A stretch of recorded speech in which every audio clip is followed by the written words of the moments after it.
Hey, Carly, guess what time it is? Is it time for senior night? Graduation? Time to clean out the desk for summer break? Not quite, but just as exciting.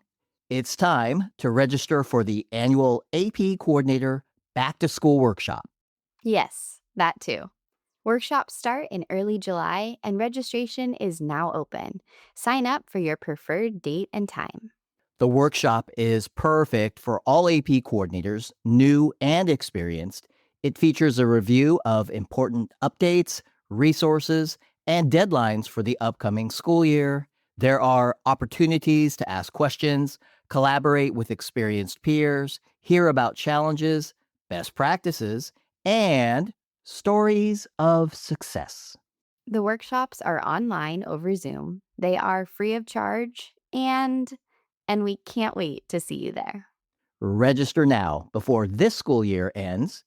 The Back to School Workshop for AP coordinators is a sure way to get next school year off to a start that is good as gold. Coordinated. Episode 273.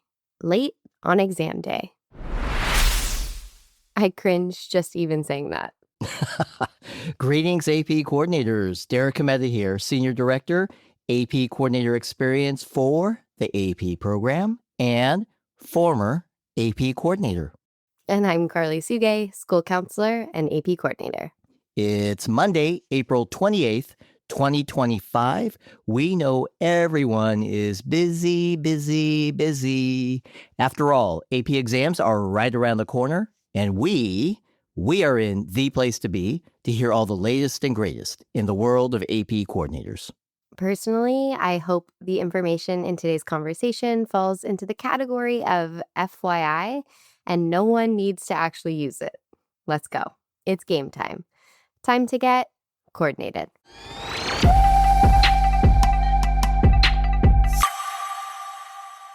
Good morning, Karli. That's a really good point. Let's hope for once that today's conversation is not very useful. Might be a bit to ask, though. Yes, sad but true. All right, so imagine this. It's exam day. Students have filled your testing room. Everything is set. Everything is ready to go. However, there's one empty seat. One student is missing, but we can't wait any longer. The proctor makes a call and starts reading instructions. And then, of course, that one late student walks in the exam room. Not good. So, what do we do? And that's our conversation for today. What do we do? But before we get there, let's rewind just a little bit. Good idea, as always. Let's start by talking about starting those exams and the mandatory starting times. Right. To preserve exam security, an AP exam may only be administered on its scheduled date at the set time during its assigned testing window. Morning exams must begin between 8 and 9 a.m. local time, and afternoon exams must begin between 12 and 1 p.m. local time. And that's for all exams in all locations. Right. And here's the big warning.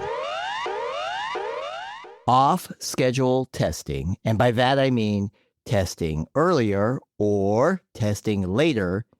Off-schedule testing is not permitted under any circumstances and will absolutely result in the cancellation of scores.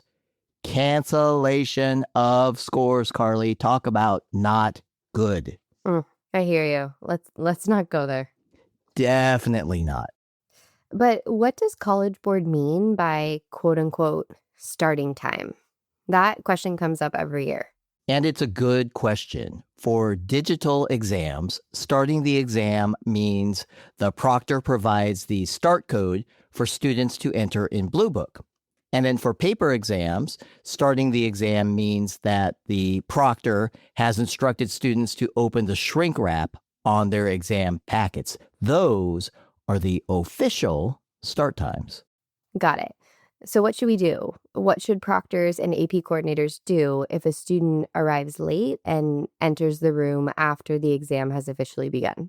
Well, let's start with this. Schools are not required to test students who arrive late.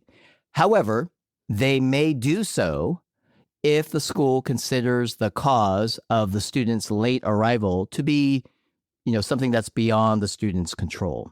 Now, again, let's keep in mind that students can only be admitted late if the proctor has not started reading the script in test day toolkit, and that's for digital exams.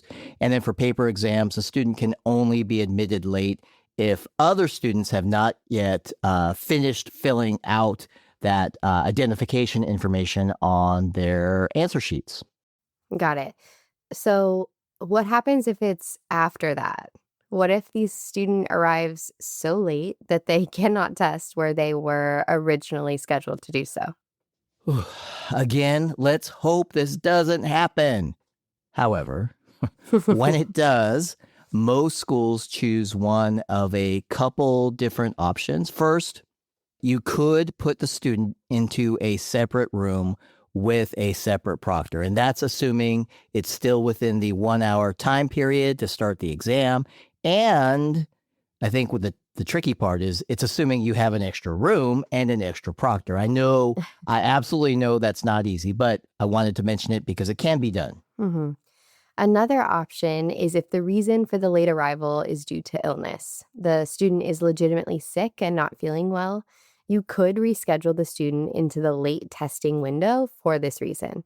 And while that's a pretty common one, there are many more acceptable reasons to move a student to late testing. I've seen them all, Derek. Injuries, family emergencies. One time the school bus broke Oh down. my gosh. Please check the AP Coordinator's Manual Part 1 for a full list. Hey, thank you for sharing all that. You are correct. Illness is a pretty common reason for a late arrival, but I'm thinking the bottom line here. The bottom line for schools and AP coordinators, Karli? Well, we generally do everything we can to make sure our students have the opportunity to complete their AP exams. Students arriving late is something we deal with every day of the school year. The first 2 weeks of May are unfortunately no exception. So my best practice, actually, Derek, let's wrap this up and make this our coordinated call to action. Fellow AP coordinators, my best practice, my best advice, communicate your expected arrival times early, often, and loudly. Ask your AP teachers to reinforce the message, and when possible, communicate directly to parents who may be driving their students to school. Arrive early, early, early on test day. Getting the message out is key.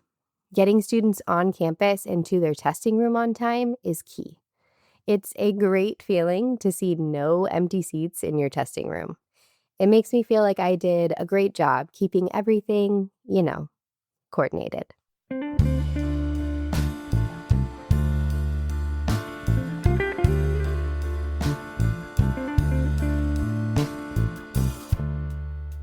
AP coordinators, thanks again for joining us. We'll be back again next week with a very quick, in-the-moment conversation on the first day of testing.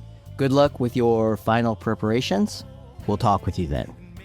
And for all our support of AP students, yep, our support. AP coordinators, we are truly good as gold.